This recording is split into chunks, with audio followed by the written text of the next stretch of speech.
So many Christians have become vagabonds, running from place to place, looking for purpose. Well, I left this church and I'm looking for purpose in the next church. And I left that church and I'm looking for purpose in the next church. Listen, don't be a vagabond. Wherever God has purpose, you go there. Sit there. Wait for God. Because they have not had vision set before them. Where there is no vision, there's a problem. Because they say, what do you call to do? I don't know, but we go to church.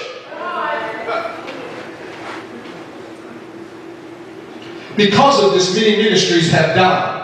The same principle applies to a church that has no vision or purpose. Proverbs 29 verse 18 says, where there is no vision, I want you to say this with me, the people perish.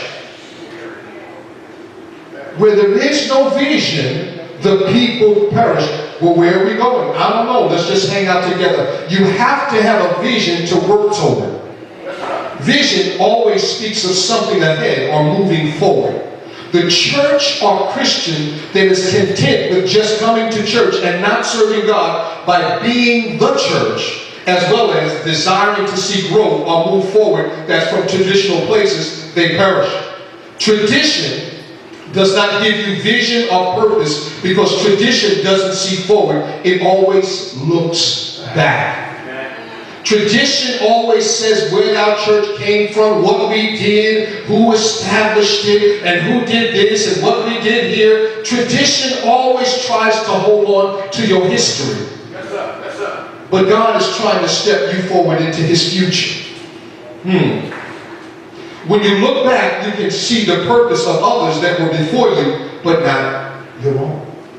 You can see what they did. You can see who they did it with. But you can't see what you're called to do. A lot of people come to church every week and have no idea what they're called to do. We're going to change that today. You must have vision to truly see your purpose. Again, to truly understand purpose, you must have vision set before you. Purpose without vision usually leads to frustration. When there is no God-ordained vision, a person, a group of people, a race, a church, a community will not have or understand their purpose. You have to have vision to understand your purpose. When a community is falling apart, that means that there are no visionaries. So when you see crazy things happening in the community, visionaries are not there, or visionaries are not employing purpose. And so the people are running amok, and the people are perishing.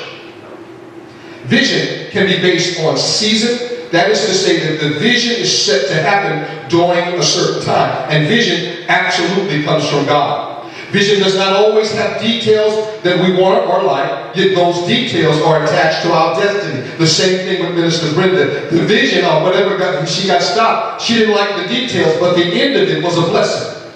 From this we see that vision is not always fulfilled the way we planned it.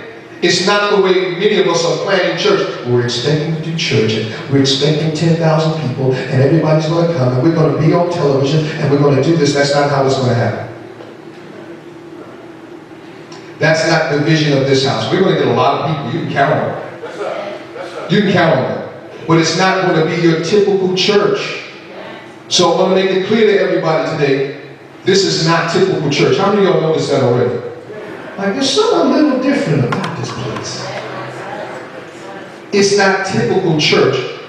Most people here grow faster than typical church. Did y'all know that? How many of you grew faster? You grew fast. You began to grow fast. Because it's not typical church. This is a church that's meant to raise up laborers, so the food you get causes exponential growth first within and then without. So that's why you see, okay, that's strange. I don't know why you do that. Because you're meant to grow so that you can grow the kingdom. This is a labor preparing place. That is those who are looking to serve the Lord, those who have a heart to do more, those who want rewards in heaven are trained and developed through basic teaching to accomplish the work and the will of the Lord, first inside them and then outward. So we don't want to become laborers who just go from place to place becoming spiritually fat. We want to make sure that we gain what we need and exercise what we're supposed to exercise. Amen? All right, let's go. So if we're going to get on television, let's have something to offer. Let's have something that's different. Let's be the vanguard on television. Let them all do the same thing. And everybody says, well, it's all the same. And when they get to our program, Mom, Dad, come watch this. This is different.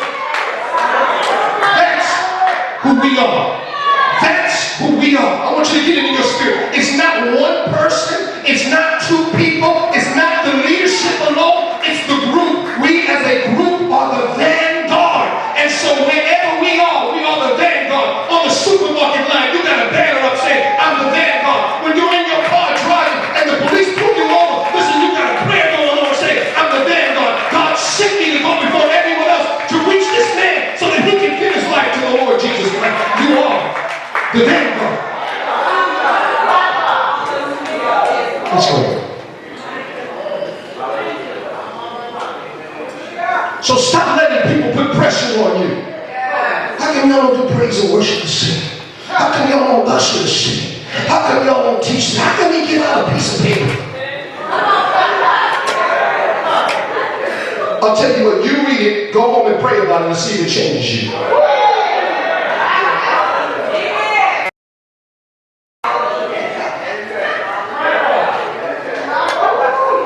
Because the vanguard does it the way that God gives it to it to do.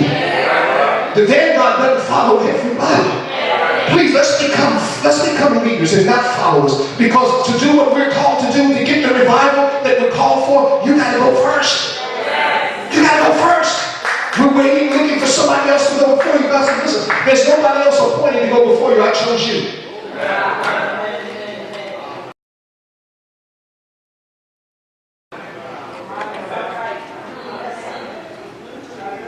For people to stop seeking and chasing what they naturally see, which is religion, they must have two experiences. The first experience is that they must have a true encounter. That is fresh revelation with God. You can tell when someone has encountered the Lord by the stamp of humility and openness to receive truth. The second thing that must happen is that the scales that hinder them from seeing their purpose must be removed. You must first have a fresh revelation of Jesus, then be healed from spiritual blindness to see your purpose. Let's take a look at Acts chapter 9, verse 1 through 20. Let's go there if you can with me. All right, because we want to dig into this. I just want us to get an understanding of who we are as we begin to move forward to accomplish what God would have us to do. It reads thus. And Saul, yet breathing out threatenings and slaughter against the disciples of the Lord, went unto the high priest, and desired of him letters to Damascus, to the synagogues, that he found if he found any of this way, whether they were men or women, he might bring them bound unto Jerusalem. And as he journeyed, he came near Damascus, and suddenly there shined round about him a light from heaven. And he fell to the earth, and heard a voice saying unto him, Saul, Saul, why persecutest thou me? And he said, Who art thou, Lord? And the Lord said, I am Jesus whom thou persecutest. Is it hard for thee to kick against, it is hard for thee to kick against the pricks? And he trembling and astonished said, Lord, what wilt thou have me to do? And the Lord said unto him, Arise and go into the city, and it shall be told thee what thou must do. And the men which journeyed with him stood speechless, hearing a voice, but seeing no man. And Saul rose from the earth, and when his eyes were opened, he saw no man, but they led him by the hand and brought him into Damascus. And he was 3 days without sight, and neither did eat nor drink. And there was a certain disciple at Damascus called Ananias. And to him said the Lord in a vision, Ananias? And he said, Behold, I am here. And the Lord said unto him, Arise, go into the street which is called Straight, and inquire in the house of Judas for one called Saul of Tarsus, for behold, he prayed. And hath seen in a vision a man named Ananias coming in, and putting his hand on him, that he might receive his sight. Then Ananias answered, Lord, I have heard by many of this man, how much evil he hath done to the saints at Jerusalem. And here he hath authority from the chief priests to bind all that call on thy name. But the Lord said unto him, Go thy way, for he is a chosen vessel unto me, to bear my name before the Gentiles and kings and the children of Israel. For I will show him how great things he must suffer Because we want just the easy details. He must suffer because we don't want nobody to pull us over to give us a ticket. He must suffer because we don't want nobody to tell us, I don't want to hear about Jesus. He must suffer for my name's sake. And Ananias went his way and entered into the house, and putting his hands on him said, Brother Saul, the Lord, even Jesus, that appeared unto thee in the way, as thou camest, hath sent me, that thou mightest receive thy sight and be filled with the Holy Ghost. And immediately there fell from his eyes, as it were, had been scales, and he received sight forthwith, and arose and was baptized. And when he had received meat, he was strengthened. Then Saul was certain days with the disciples which were at Damascus. And straightway he preached Christ in the synagogues, that he is the Son of the living God. Many people don't come to church or are dissatisfied in church. Again, it's often because all they see is God's people in visible church is religion and not relationship, which fosters vision and purpose. They see the pastors get up, they do the same thing every week, the same people get up and say amen every week. Nothing changes. Some of these people just give into tradition or sit saddened in their spiritual prisons, thinking that is all that there is in God. And a lot of people don't come to church because there is no vision. It's only tradition. There are some who have little vision, but not enough to get out of their prison. They know that there is a depth to their salvation that gives them more purpose than the traditional church experience. We must remember that tradition and religion most often speak, as I said, of past purposes and not present vision. We are not looking back. As much as I love Azusa Street, I'm expecting to experience fuller things than what they even had. For the latter house is going to be greater than the former house. What these people did is not going to be any greater than what you're called to do. So we're teaching you to get yourselves prepared. When you hear us talking about laying hands and calling things forth as they should be, that's to give you the power that you need to accomplish the will of God in your life, to cause change. That's vision. Let's go on. We are spiritual ophthalmologists. Luke chapter 4, verse 18 through 19 says, the Spirit of the Lord is upon me, because he hath anointed me to preach the gospel to the poor. He has sent me to heal the brokenhearted, to preach deliverance to the captives, and recovering of sight to the blind, to set at liberty them that are bruised, to preach the acceptable year of the Lord. It takes a person who has vision and purpose to open the eyes of the spiritually blind. Blind men don't heal blind men. I want you to remember that. So the church is trying to get in people, and the people that come in don't change because blind men can't help blind men. There are many people who are spiritually blind leading others who are also spiritually blind, and they can't see that it is blind leaders and that they are following. These leaders cannot heal them, and they often feel threatened when someone who can truly see begins to open the eyes of the blind who follow them. You know, people get mad at your pastor. Did y'all know that? I don't know if you know this, pastors don't like me. How many of y'all know that? Pastors don't like me. They don't invite me to their churches.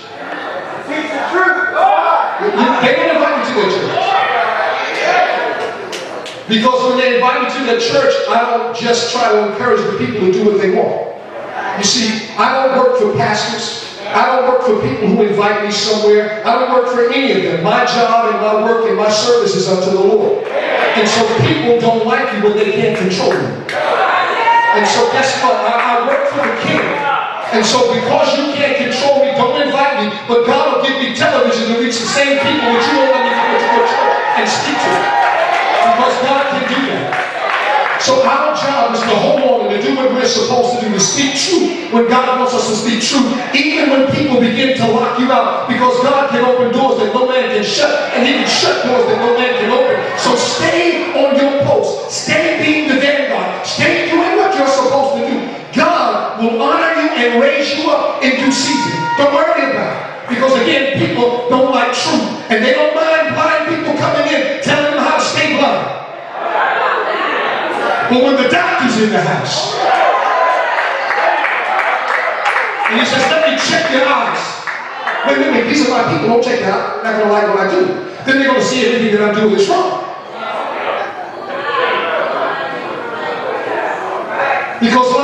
got a series of friends that they bring in because I know you're going to say what I need them to say. I know you're not going to say anything wrong. And wrong to them means anything that's going to cause them any damage or hurt. Listen, it causes sometimes, if you want surgery, you want to get your eyes fixed, there's got to be some cutting. And it's going to hurt. Listen. How many of y'all started coming here, you started talking to people, some people don't like you. Well, you don't have to say that. Oh, yes, I did. Somebody else is supposed to tell you, but they didn't tell you because they're not the vanguard. So I have to go first and tell you because you needed to hear this.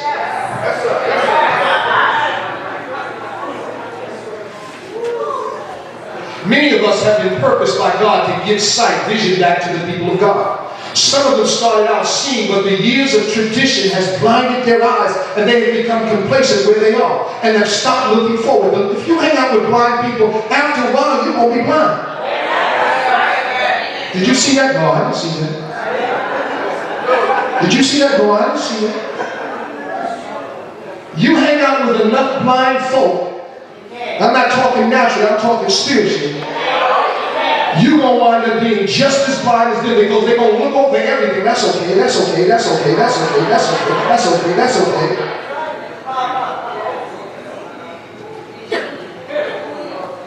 When you don't walk in or towards what you see vision, you begin to lose the vision.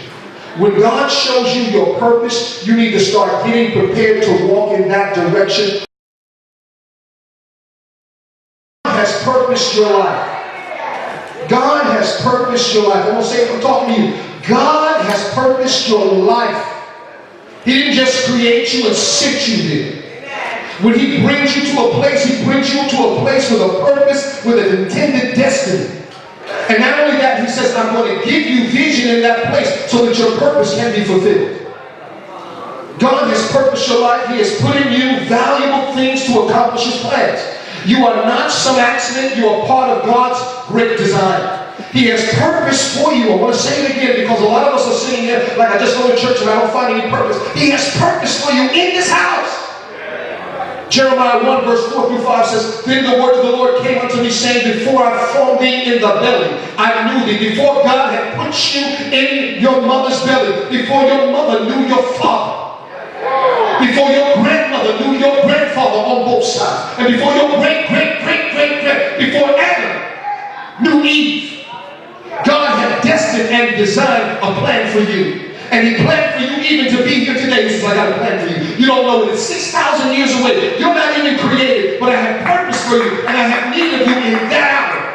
So He scheduled you. See, God has a scheduling calendar. He knows what name is going to have to come forth. He says, I'm scheduling you to be born in this hospital in Orlando General. I've got you scheduled to be born here at 5 o'clock on June 15th in the year of this, that, or the other. God had designed and purposed you, and He did not do this by accident. So stop thinking that I'm just here and I have a choice of what I want to do. You don't have a choice. You should follow purpose. Now you can't choose because He did give you free moral choice, but it's foolish to choose anything out of the purpose of God for your life. And before thou camest forth out of the womb, I sanctified thee, and I ordained thee a prophet unto the nations. God has a call on your life. He knows exactly what you're going to do. Everything that God creates, He creates with a specific and intended purpose. God wants you to fulfill the purpose for which you were created. So stop just sitting around and acting like, well, all I do is I go to work. Listen, you got work to do. You go to work, but then you got to go to work. And your work may be at your work. Or your work may be in the car on the way home from work. Your work may be when you get home and get on the floor and get on your knees and pray for somebody. Your work may be talking to somebody. Your work may be putting a message together and having to speak on a Wednesday night or a Sunday morning. But you have work to be done. Every experience of your life, God uses to establish His purpose for you. Everything that you've gone through. God, why did I go through that? Because I need you to understand. Because we don't want to go through anything, but we want to understand everything. Everything that you've gone through, God knew you would choose that road, and He didn't purpose to use your hurts, your pains, your despair, your drug habits, your experiences, your friends you hung around with to give Him glory. Let me share something with you. I can talk to guys, I was going to say knuckleheads in the streets. But you know what? I used to be a knucklehead. Smart knucklehead, a basketball playing knucklehead, college guy knucklehead. But I was a knucklehead in the street. But guess what? Every experience I had there, I now can talk to people who are doing that. You can talk to them now. You're not afraid to talk. No, I'm not afraid to talk. What's wrong with it? And I know they have the same heart that the person in the nice suit has. But they just try to put fear out there. And if you can talk to them, if you can reach them, especially with the things of God and about God, it will cause change in their life. So whatever you've gone through, whatever experiences you have, don't think that, okay, I can't use this for the Lord. There are people in the same mess that you came out of. And they need somebody who can say, you know, I see where you at. I got Jesus. Let me tell you how this roadmap goes to get to Jesus if you want to change your life. Let me tell you, you are purposed by God for something. Your background, your heritage, the place that you were born. There are people who are going to come up to you, and they're not going to be able to relate to anybody else. But once they find out that you're from where I'm from, they put the wall down. And you have opportunity to minister to them. So God, in his uniqueness, has people of all kinds of backgrounds with several purposes to reach those that he has targeted them to reach, and those that have experiences that they have. He says, listen, I put you in this place, but guess what? You're different from everybody because you know what? I need you to reach those people. Because we come in a place, why don't we all sound the same? Why don't we all from the same? We're all not going to be from the same place because the body is not just one organism or one place or one thing. It's many. And each of us add value to that.